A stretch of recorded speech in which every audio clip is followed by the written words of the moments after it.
Hi there, and hello from MailChimp. Welcome to today's webinar, How to Get Your Email to the Inbox.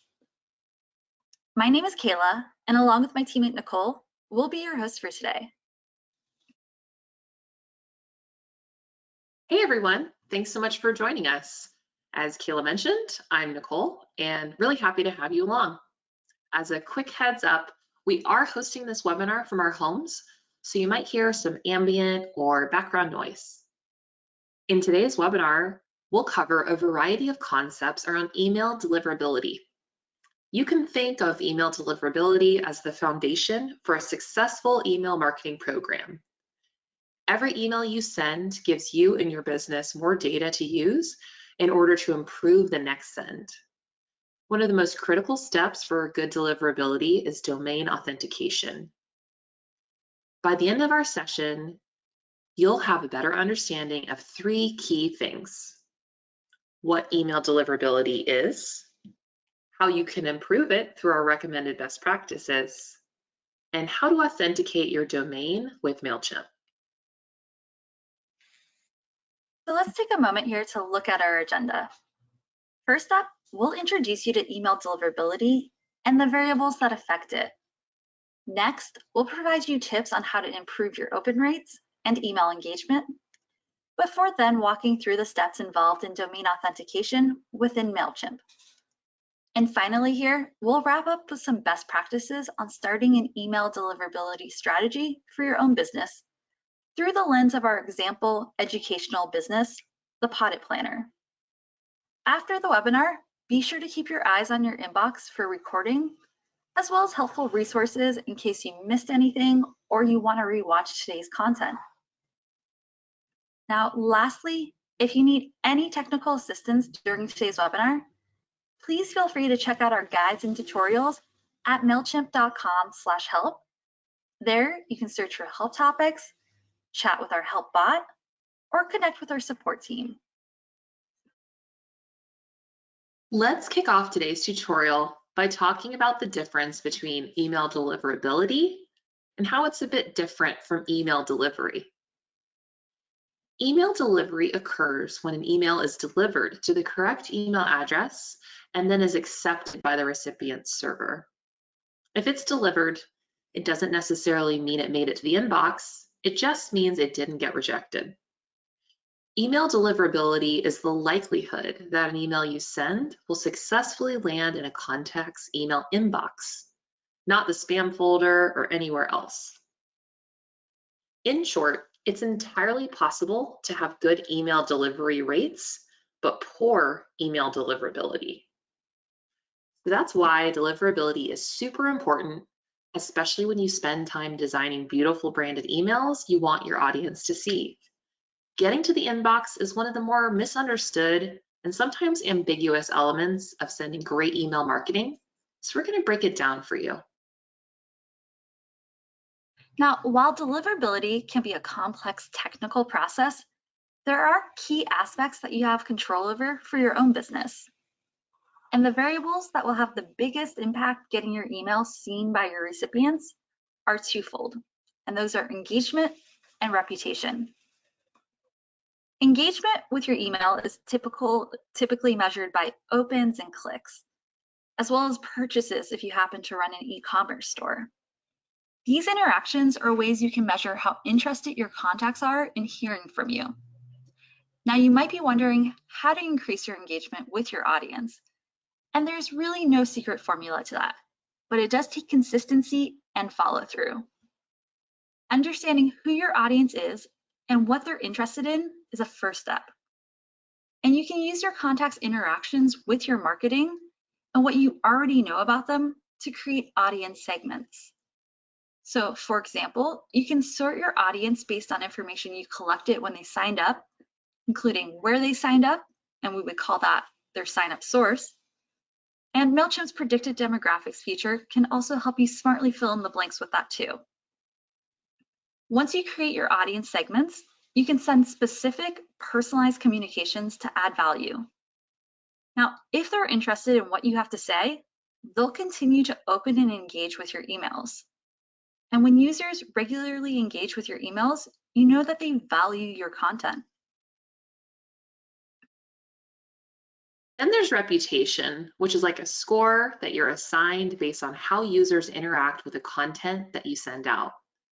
Clicks and opens from an interested audience are a form of email engagement that contribute positively to your email sending reputation. A good reputation will improve your chance of reaching the inbox. On the other hand, if you have a high amount of spam complaints or unsubscribes, your emails might get stuck in a spam filter or could be blocked. So with all this, you might be wondering, what can you do to improve your deliverability in MailChimp? You can build a strong sender reputation right from the start.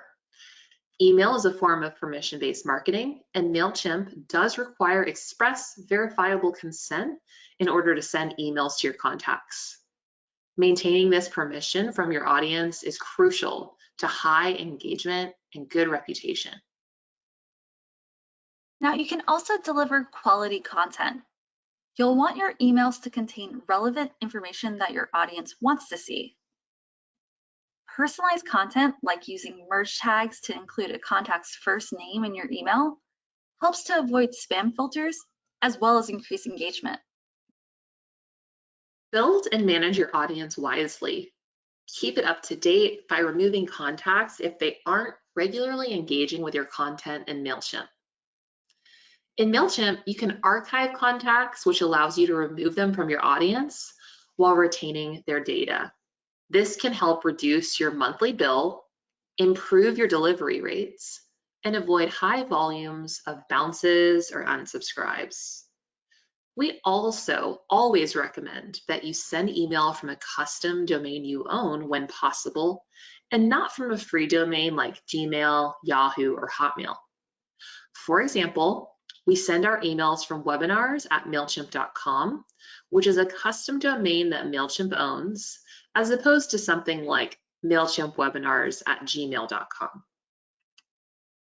Now, the primary limitation of an email address from a free service provider is that you don't own the domain. And this keeps you from having control over that domain's records and delivery policies. Now, we manage our custom domain with Google too, and they offer a service called Google Domains, where you can buy a custom domain, manage your email inbox, and connect to Google Workspace, making it easier to manage your brand or business. Purchasing a domain for your brand or business is the best solution for this issue. And when you send from your own domain, it can greatly increase deliverability, and your emails will better represent your own brand. As you can see, there are multiple steps you can take to improve deliverability in MailChimp. A key foundational element that impacts delivery is authenticating your domain. This is a great place to start, and then you can add in our other recommendations to continue to improve deliverability over time. Authenticating your domain helps prove to your subscribers and inboxes that you are who you say you are. It requires you to access your domain's records and add some specific information to them. Good news here though, if you purchase a domain through MailChimp, authentication is already set up automatically for you. Now, if you have a domain of your own already, you definitely want to authenticate it. This way, MailChimp will be permitted to display your domain's information in your email header, which can then help improve your delivery rates, build your sender reputation, and make your campaigns look more professional. Authentication is a technical process that can sometimes be difficult to understand, but MailChimp does have built-in tools to make it easy to set up. So before we show you the authentication process in MailChimp, we want to show you how to see if you're authenticated. This can be an easy thing to miss when you first join MailChimp and start sending email, or you might not remember if you did this step. So here's how to check. Head to your inbox and look at a previous email you've sent with MailChimp. Does your delivered email show on behalf of MailChimpApp.net or via MailChimpApp.net in the sender details section? Here, for example, you can see an email from the business, The Potted Planter. Right below the sender's business name and email address, you'll see that the email has been delivered through MailChimpApp.net. This tells us that the sender hasn't authenticated their domain yet. Once authentication is complete, you can see that the email is being sent directly from their domain name. Now, if you haven't yet authenticated, here are 2 quick questions to ask yourself just to make sure custom authentication is the right fit for you. And that first question here is your MailChimp from email address associated with your website domain? So for example, with our own fictional business, The Potted Planner, our emails come from amelia@thepottedplannerla.com, rather than a public webmail address like gmail.com or hotmail.com. And the second question here, are you or the people who manage your email or website able to access and update the records for your domain? Now, if you answered yes to both of these questions, we would strongly recommend that you authenticate your custom domain. If you answered no, you can keep using MailChimp's default authentication. And of course, if you're unsure, make sure to consult with someone on your team who handles IT. So up next, we're going to head into our MailChimp account to show you how to set up custom domain authentication. So here we are on our homepage, and we're going to start by clicking on Website in the navigation menu. And then we'll choose this domains option in the secondary menu. This page is the hub for any domains you use with MailChimp. You'll see all of the domains you've already sent email from here, as well as the option to add or connect additional domains you own for use with email, websites, and landing pages. Now, today we're going to start by looking at the email domain section right here. Now, as you can see, next to the pottedplannerla.com address that we have, you'll see this verified label. And this is here because we already originally added this domain to our MailChimp account. And when we did that, we were asked to verify that we owned it. Once we fully authenticate our domain here, this label will instead say authenticated, like this domain says right here. So let's go ahead and start the authentication process by just selecting Start Authentication, this button right here. And then we're going to walk through this checklist that will guide us along in the process. So first up here, we're going to choose our email domain provider from this drop-down selection here. And this will be the service that manages the records for your domain. Now, some common hosts are Google, GoDaddy, and HostGator. Again, if you're not sure of your provider, make sure to check with someone on your team who sets up or manages your website or email. Now, if you're using a domain provider that isn't on our list of available options, don't worry. You'll also see that we have a selection for Other down here at the bottom, and you'll just want to click on that. And this is going to take you to instructions that will help you locate the information you'll need to complete this process within your domain. Our provider for the Potted Planter website is Google Domains. So in our case, we're going to pick that from the drop-down and then click Next. Now in step 2, we'll go directly to the domains page in our Google account. And so in order to get this done, we're going to pull up our Google account as well. Now, we'd encourage you to open a second screen and keep both open side by side, if possible, throughout this process, so you can see both your MailChimp account and your domain provider's account. This will be really helpful because you need to copy information from MailChimp and paste it into your provider's site. That said, we're only showing you one screen at a time, so you can see exactly what we're doing.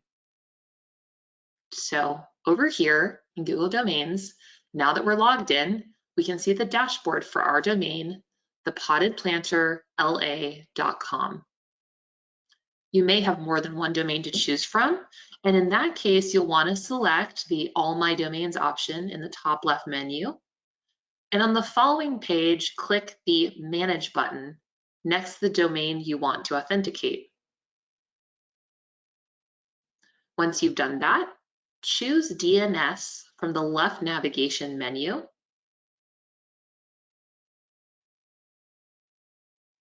And we're going to go to the Custom Records section of the next page.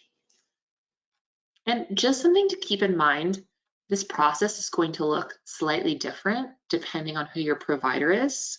Again, we're just using Google Domains as an example today. So now we're going to head back over to MailChimp. Give us just a second to do so.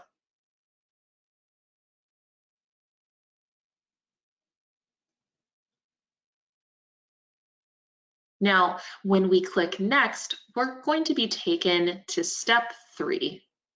And this step tells us to create CNAME records using the information from MailChimp. And then it walks us through how to do this step by step. Now, this part of the process does include a bit of copying and pasting. Just to note again, if you have a different provider, you might see some different language here, as there's customized language for each domain provider. So in order to get this done, we're going to go back to our Google Domains page in order to create a new record. For the new record, we'll select CNAME in the record type dropdown. And we're going to head back over to MailChimp again in order to copy the data for CNAME 1 so we can paste it over. So give us just a second to do that.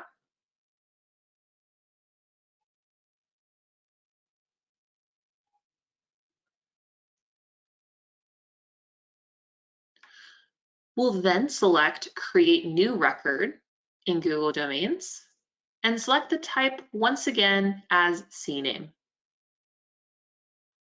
So in this case, we're going to do the same exact process for CNAME 2. We're going to head back over to MailChimp and we'll copy the host name and paste it back in. So let's head into our MailChimp account and copy that data for CNAME 2. And now we're going to head back over to Google Domains to enter in that information. All right, so now that we've pasted in the host name, we also want to make sure to paste in the data names for each of the accounts. So we're going to go ahead and pause again and get that information.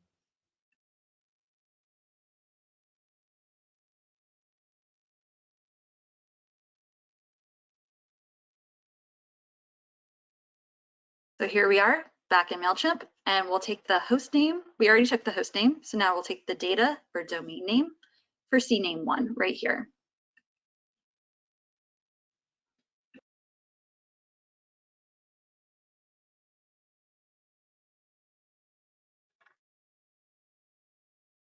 And back in Google. Yep, perfect. I was going to say, Kayla, I imagine we'll just do the same process for the second one. Yes, we will. Perfect. Following along.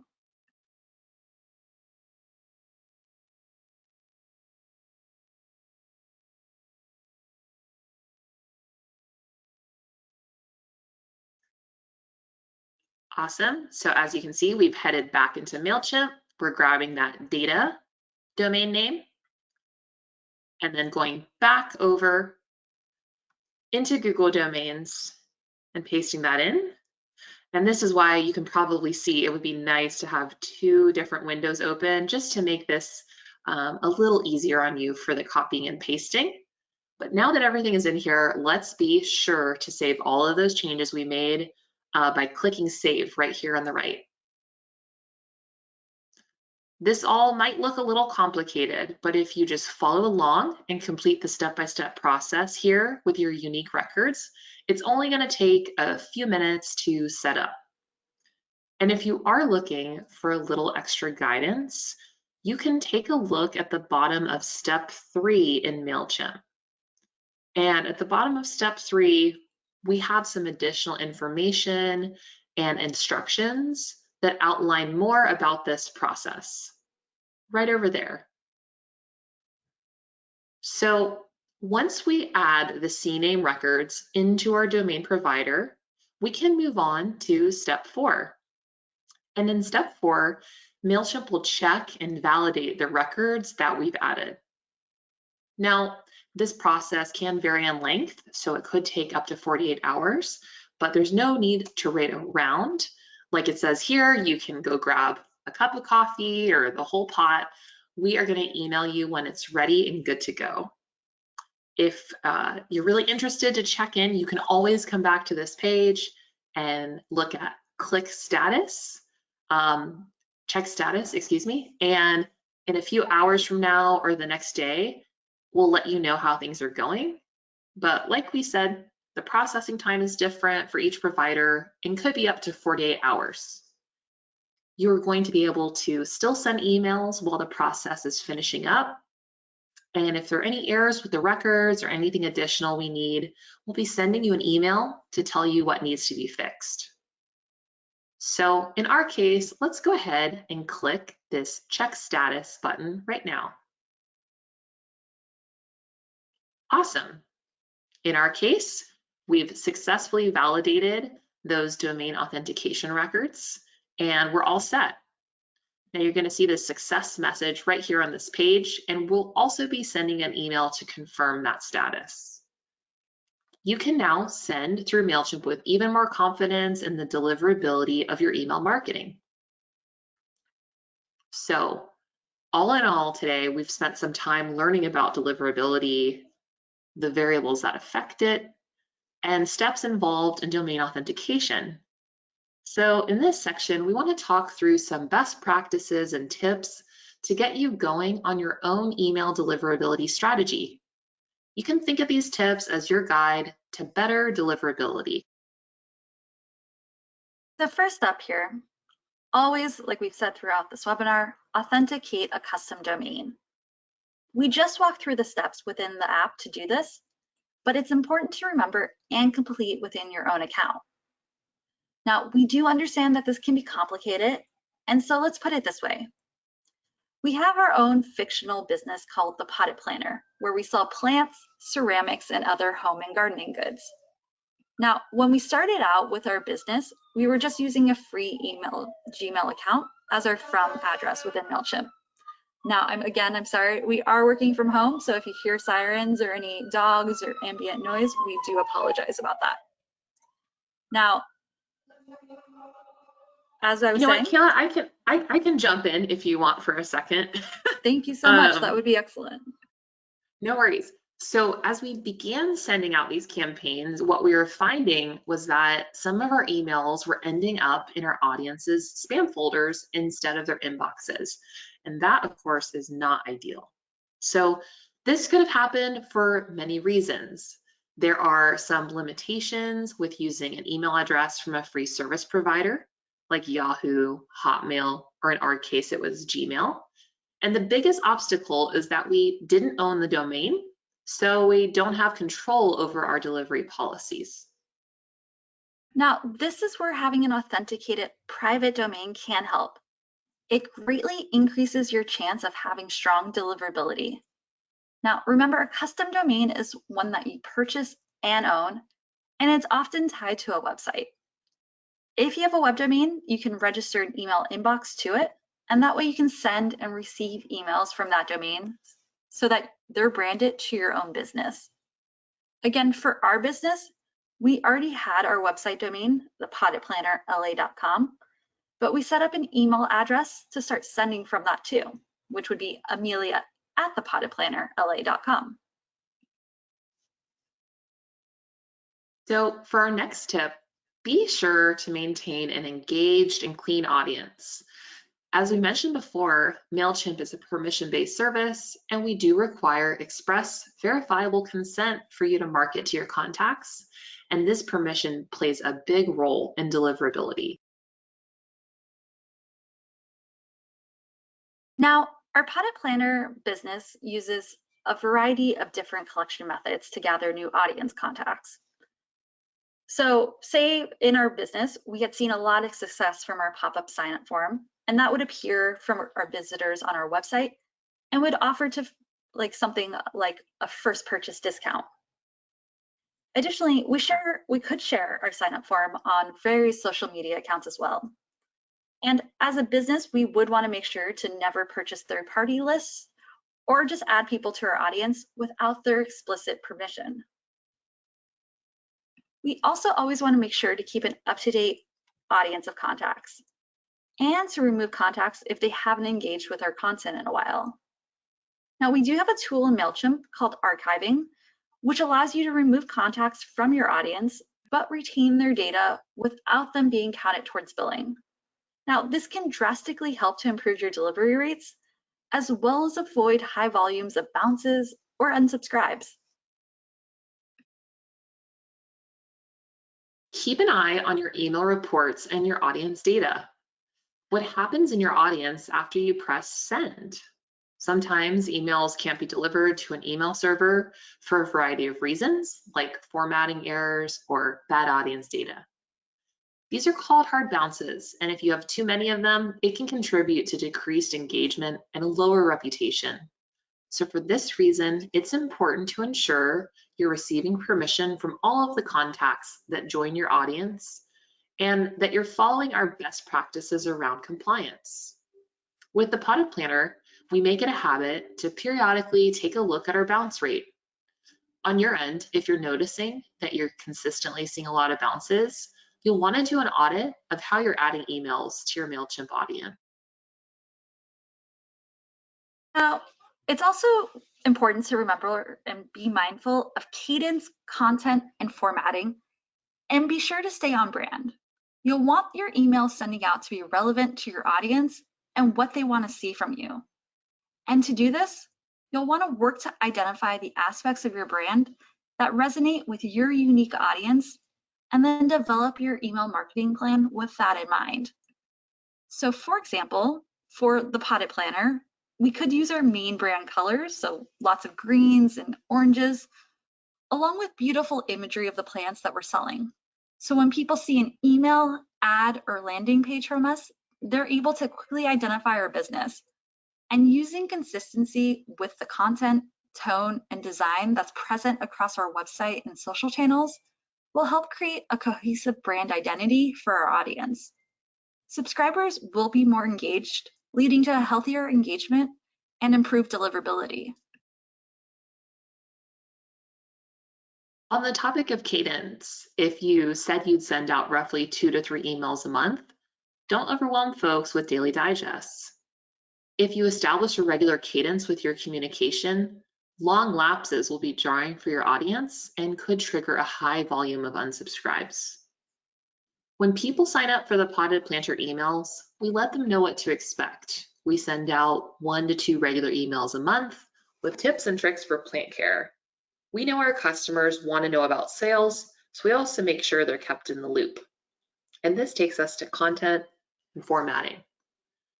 You'll want your emails to contain relevant information that your audience wants to see. But be aware of certain behaviors that could send your emails to the spam folder. Some top tips: stay away from lots of exclamation points, as well as all caps in your subject line and content.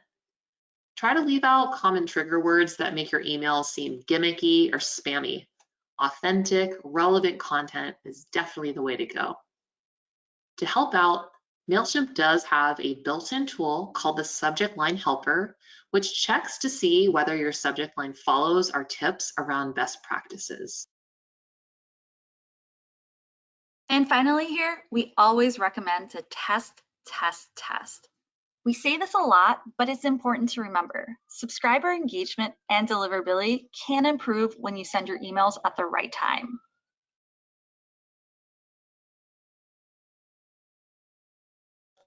Anytime we create a campaign for the Potted Planner, we're sure to send a test email to the rest of our team to review before sending it out to our audience.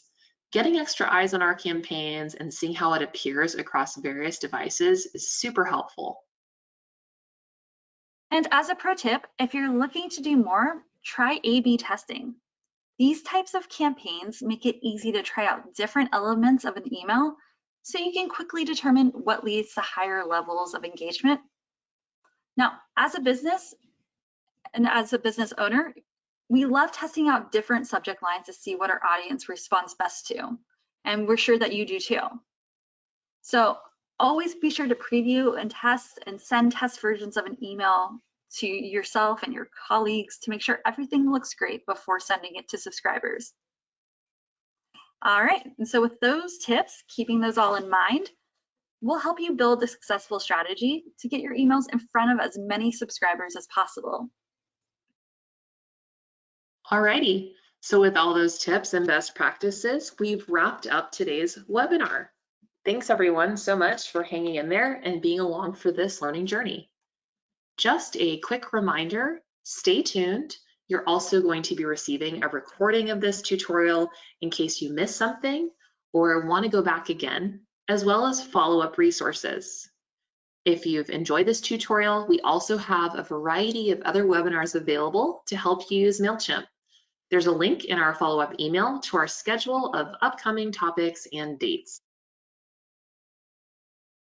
And thank you all again for joining in, for being with us and learning along with us. Thanks for accepting the noises, and Nicole and I, as always, just want to say we're so grateful that you joined in, and we really hope to see you all at another webinar soon. All right, in the meantime, have a great rest of your day, everyone.